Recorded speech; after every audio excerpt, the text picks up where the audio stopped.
Hello दोस्तों, स्वागत है आप सभी का हमारे YouTube channel unique GS academy में।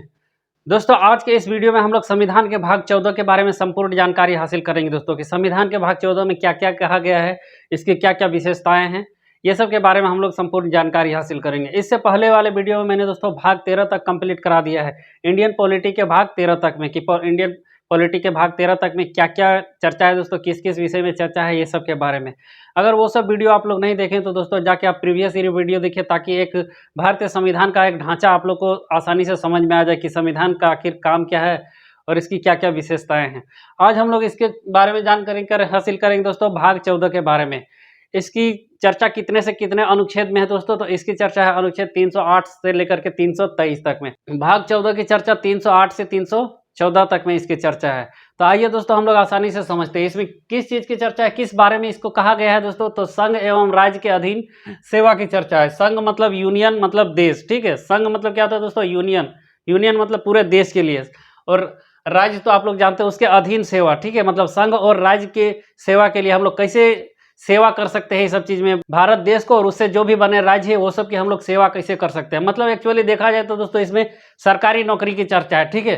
अधीन सेवा, जो भी देश की सेवा करता है, राज्य की सेवा करता है, तो वो कौन होते हैं दोस्तों, सरकारी ऑफिसर्स ही होते हैं, ठीक है। तो जो उनके द्वारा नियुक्त किया जाता है। तो इसका कहने का मतलब क्या है दोस्तों, सरकारी नौकरी की चर्चा है, ठीक है। इसमें जो मुख्य मुख्य अनुच्छेद है उन लोग के बारे में हम लोग आज जानकारी हासिल करेंगे दोस्तों। देखिए, क्योंकि इसकी चर्चा 308 से 323 तक है, लेकिन इसमें से जो मुख्य मुख्य अनुच्छेद है, आर्टिकल्स है, वो सब के बारे में पढ़ेंगे, क्योंकि सबको पढ़ना जरूरी नहीं है। ठीक है। 308 में क्या कहा गया है दोस्तों, उसमें सिर्फ परिभाषा दी गई है, ठीक है। इसमें सबसे ज्यादा इंपॉर्टेंट है दोस्तों 312 और 315, ठीक है। तो आइए सबसे पहले हम लोग जानते हैं 312 में क्या कहा गया है। संविधान के अनुच्छेद 312 में क्या कहा गया है दोस्तों, अखिल भारतीय सेवा, ठीक है, की सृजन की चर्चा है। अखिल भारतीय सेवा, ऑल इंडिया सर्विस की चर्चा है दोस्तों, ठीक है।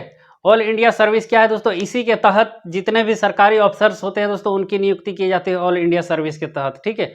ऑल इंडिया सर्विस, और इसका बनाने का अधिकार किसको है दोस्तों, ये all India service, Akhil Bharatiya सेवा, इसके सृजन की चर्चा है, इसके निर्माण की चर्चा है, ताकि देश को एक सुचारू ढंग से चलाया जा सके दोस्तों। क्योंकि विभिन्न विभिन्न पदाधिकारियों द्वारा विभिन्न विभिन्न क्षेत्रों में कार्य किया जाता है, क्योंकि एक सिर्फ नेताओं के बस की बात नहीं है पूरे देश को चलाना, ठीक है।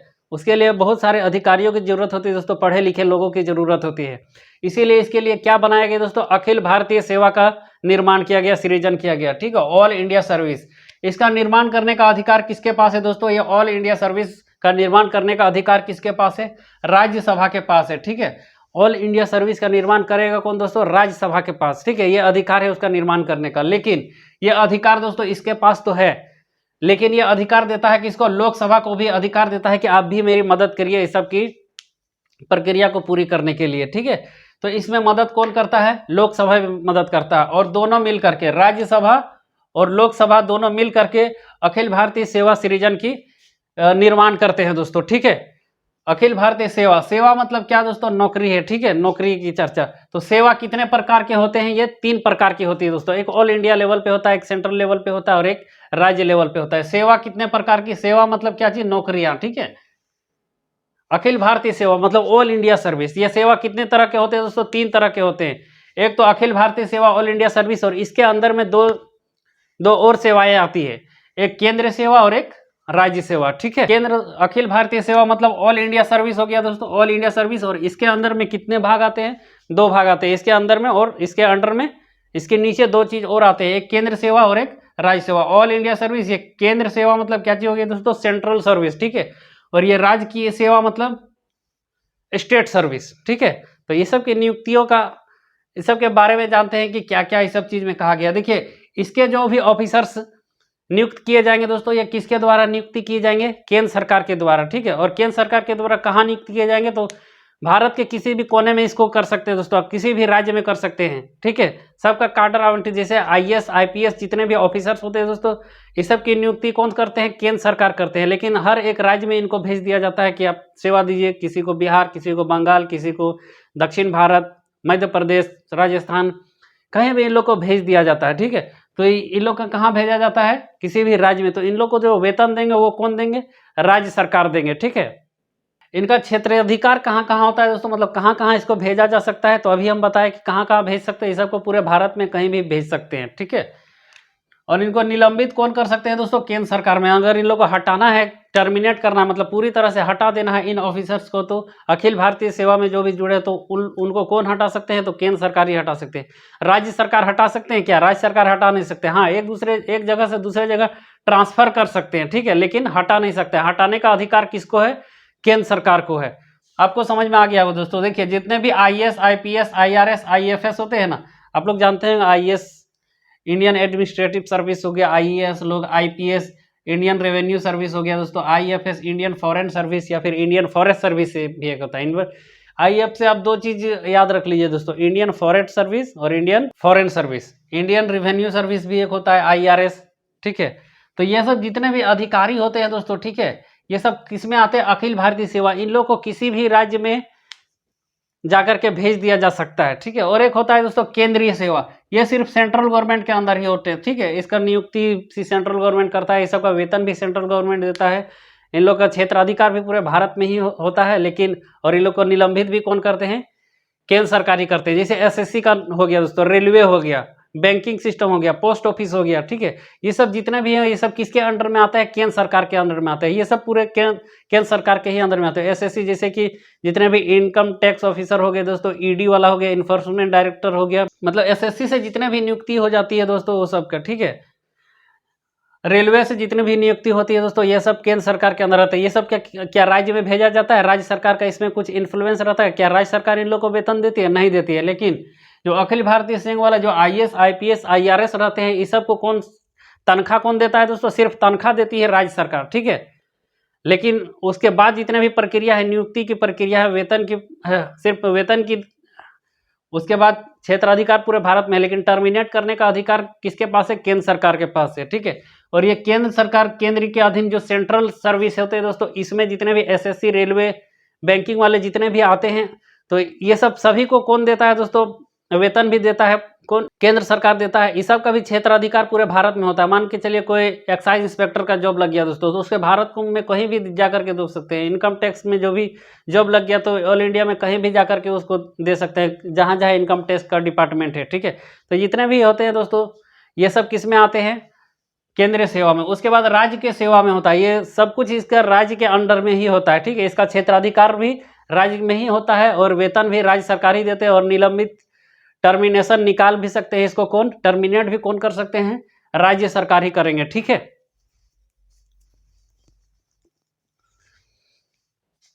तो ये नौकरियां कितने प्रकार की होती हैं, आपको समझ में आ गया होगा दोस्तों। सेवाएं कितनी प्रकार की होती है, 3 प्रकार की होती हैं, ठीक है। एक अखिल भारतीय सेवा, ऑल इंडिया सर्विस, एक सेंट्रल सर्विस, केंद्रीय सेवा, और एक राज्य सेवा, ठीक है, राज्य सेवा, स्टेट सर्विस। जो ये अखिल भारतीय के द्वारा नियुक्ति होते हैं, ये सब के वेतन सिर्फ देते हैं कौन, राज्य सरकार। बाद बाकी जितने भी काम हैं वो सब कौन करेंगे, केंद्र सरकार करेंगे। ये केंद्र सेवा में जितने भी कर्मचारियों की नियुक्ति होगी दोस्तों, वो केंद्र सरकार करेगी, ठीक है। और ये राज्य सेवा में जितने भी कर्मचारियों की नियुक्ति करेंगे, वो कौन करेंगे, राज्य सरकार करेंगे। तो ये आपको राज्य सरकार, राज्य सरकार, राज्य सरकार, राज्य सरकार, दरोगा, BDO, SDO, DSP वगैरह जितने भी बनते हैं दोस्तों, वो सब किस में आते हैं, राज्य सेवा में आते हैं। लेकिन SP वगैरह जो भी बनते हैं, SB, IAS, वो सब कौन से आते हैं, अखिल भारतीय सेवा में आते हैं, ठीक है। तो ये आपको समझ में आ गया होगा दोस्तों, ठीक है। 312, 313 में देखिए क्या चीज, 315 में देखिए दोस्तों किस चीज का चर्चा है, संघ एवं राज्य लोक सेवा आयोग की चर्चा, ठीक है। देखिए ये सब की जितनी भी नियुक्ति की जाएगी दोस्तों, ये सब IAS, IPS, IAS है, ठीक है। ये सब की जितनी भी नियुक्ति की जाएगी, तो कोई एक आयोग बनाया जाएगा। ऐसे ही सरकार उठा करके थोड़ी भेज दिया जाएगा कि आज से तुम IAS ऑफिसर है, आज से तुम IPS है। इस सब के नियुक्ति के लिए एक आयोग का गठन किया गया है दोस्तों।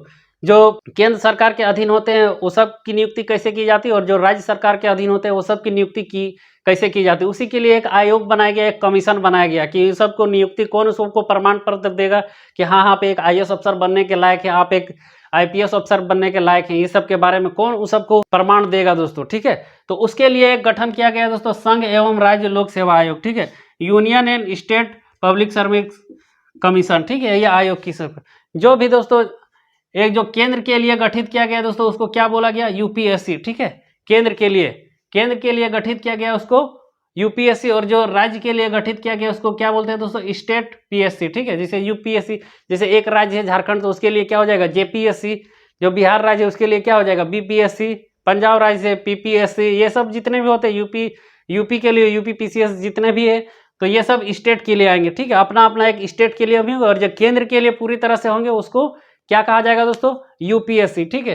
तो जितने भी आईएएस आईपीएस आईआरएस ये सब जितने भी बनते हैं वो अखिल भारतीय सेवा के तहत आते हैं, ठीक है। तो ये सब की नियुक्ति कौन करते हैं दोस्तों, ये यूपीएससी वाले एक उसको सर्टिफिकेट देते हैं कि हाँ आप बनने के लायक हैं। यूपीएससी का क्या होता है दोस्तों, यूनियन पब्लिक सर्विस कमीशन और state public service commission, state जो भी है यहाँ पे उस स्टेट का नाम रख दीजिए। जैसे झारखंड है तो यहाँ पे जेपीएससी हो जाएगा, जैसे बिहार है तो यहाँ पे बीपीएससी हो जाएगा, पंजाब है तो पीपीएससी हो जाएगा, एमपी है तो एमपीपीएससी हो जाएगा, ये सब हो गया। और जो यूनियन है तो ये पूरा देश के लिए होता है, तो वो यूपीएससी का होता है। यूपीएससी का गठन किया गया है पूरे देश के लिए, और एक राज्य के लिए किसका गठन किया है, स्टेट पीएससी का, ठीक है। तो ये आपको समझ में आ गया होगा। जैसे ये अखिल भारतीय सेवा में जितने भी कर्मचारियों का गठन किया जाएगा, नियुक्ति किया जाएगा दोस्तों, ठीक है, वो सबको जो भी, तो वो कौन से प्रक्रिया से उनको गुजरना होगा, ये यूपीएससी का, ठीक है। ये केंद्र सरकार डायरेक्ट जो नियुक्ति करते हैं। और जो स्टेट के लिए है, एक राज्य के लिए है, उसके लिए कौन सा गठन किया गया दोस्तों, स्टेट पीएससी के लिए, ठीक है। और एक एसएससी का भी निर्माण किया गया। ये सब क्या लेता है दोस्तों, एग्जाम लेना है, सबका काम कि हाँ ये जो लड़का है, ये लड़की है, ये इस पद को संभालने के लिए तैयार है, उसके लायक है, ठीक है। ये सर्टिफिकेट दे दिया तो केंद्र सरकार उसको नियुक्त कर देंगे, बस इसीलिए इसको बनाया गया है। तो आपको ये समझ में आ गया होगा, एक आयोग बनाया गया है ताकि ये सब की जांच कर सके कि हाँ ये इस पोजीशन पर, इस पद पर बनने के लायक है या नहीं है, ठीक है। तो जो केंद्र सरकार के अधीन होता है उसको यूपीएससी, और जो राज्य सरकार के अधीन होता है उसको राज्य सरकार पीएससी, ठीक है। State government PSC, state PSC, state के ये पीएससी के जगह बगल में सिर्फ अपना स्टेट का नाम जोड़ दीजिए, बस हो जाएगा। तो ये आपको समझ में आ गया होगा दोस्तों, ठीक है। अब देखिए दोस्तों, यहाँ पे जो ये यूपीएससी हो गया और ये पीएससी, इस सब को एग्जाम कंडक्ट कराने के लिए एक कुछ सदस्यों की भी आवश्यकता होती है और कुछ अध्यक्ष की भी आवश्यकता होती है कि हाँ इतना में इस एग्जाम को कराने का आपको अध्यक्ष बनाया जाता है। यूपीएससी का कोई अध्यक्ष होता है, ये पीएससी का कोई अध्यक्ष होता है, आपके अपने अपने डिपार्टमेंट का अध्यक्ष होता है ना दोस्तों। तो यूपीएससी का भी तो कोई अध्यक्ष होगा, तो यही अध्यक्ष की नियुक्ति की चर्चा है इसमें, ठीक है। जो एग्जाम वगैरह कराता है उसको अध्यक्ष बोलते हैं, ठीक है। यही नोटिफिकेशन वगैरह निकालता है। तो देखिए इसकी नियुक्ति, इसके अध्यक्ष की नियुक्ति कौन करते हैं दोस्तों, जो यूपीएससी का अध्यक्ष होता है इसको नियुक्ति कौन करते हैं, तो उसकी नियुक्ति राष्ट्रपति करते हैं, ठीक है। और जो स्टेट पीसीएस का जो होता है उसका नियुक्ति कौन करता है, जो राज्य का हेड होता है उसको राज्यपाल कहते हैं, और जो पूरे भारत का हेड होता है उसको क्या कहते हैं दोस्तों, राष्ट्रपति होता है। अगर आप लोग वीडियो नहीं देखे हैं राष्ट्रपति राज्यपाल किसको कहते हैं तो जाकर के देख सकते हैं, आपको आसानी से समझ में आ जाएगा, ठीक है।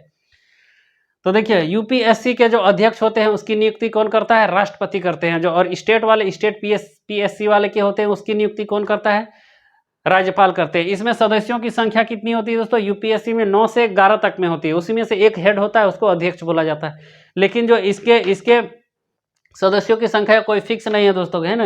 इसमें 20 भी होते हैं, 25 भी होते हैं, 10 भी होते हैं। इसका कोई सदस्यों की संख्या फिक्स नहीं है, ठीक है।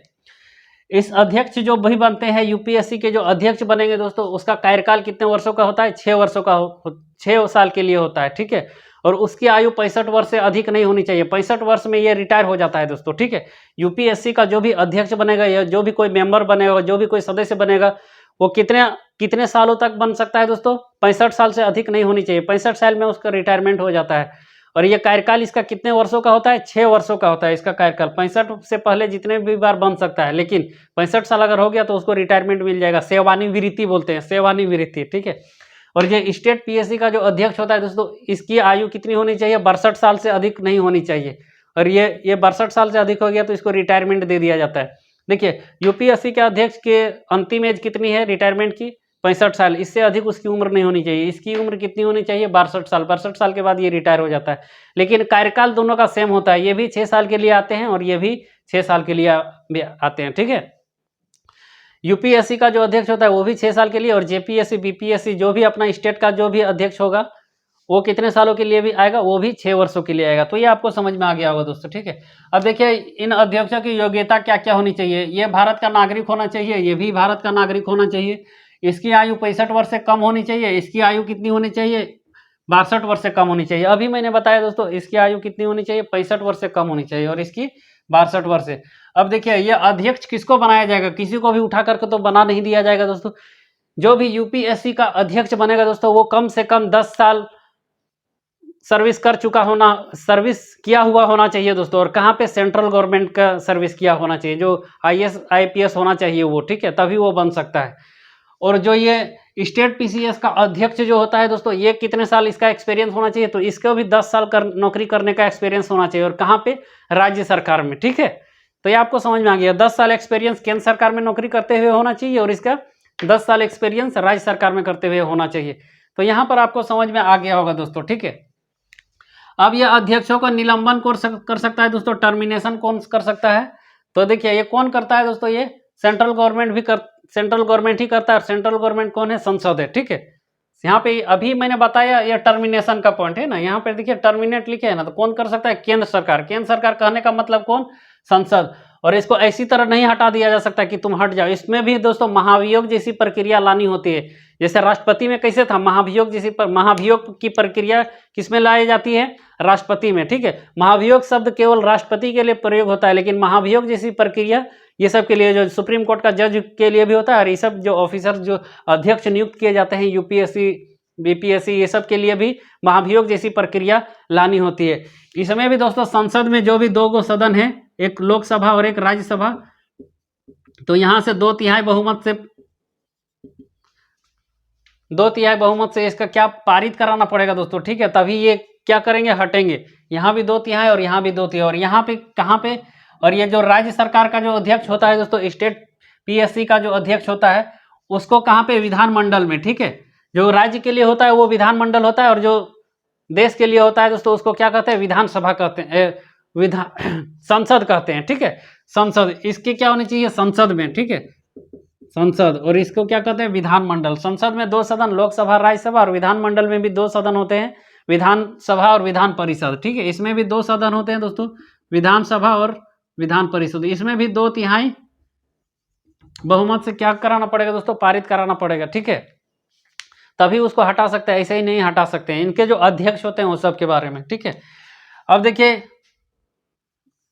इन अध्यक्षों का जो वेतन होगा दोस्तों, ठीक है, इनको संचित निधि से वेतन दिया जाता है और इनके वेतन को कटौती नहीं की जा सकती है। अभी मैंने इससे पहले वाला वीडियो में बनाया था कि किसके किसके वेतन को कैसे कैसे काट सकते हैं और किसको नहीं काट सकते। जो भी इनके जो अध्यक्ष होंगे दोस्तों, जो यूपीएससी के अध्यक्ष होंगे, इनके वेतन में कभी भी कटौती नहीं की जाएगी, ठीक है, नियुक्ति के बाद।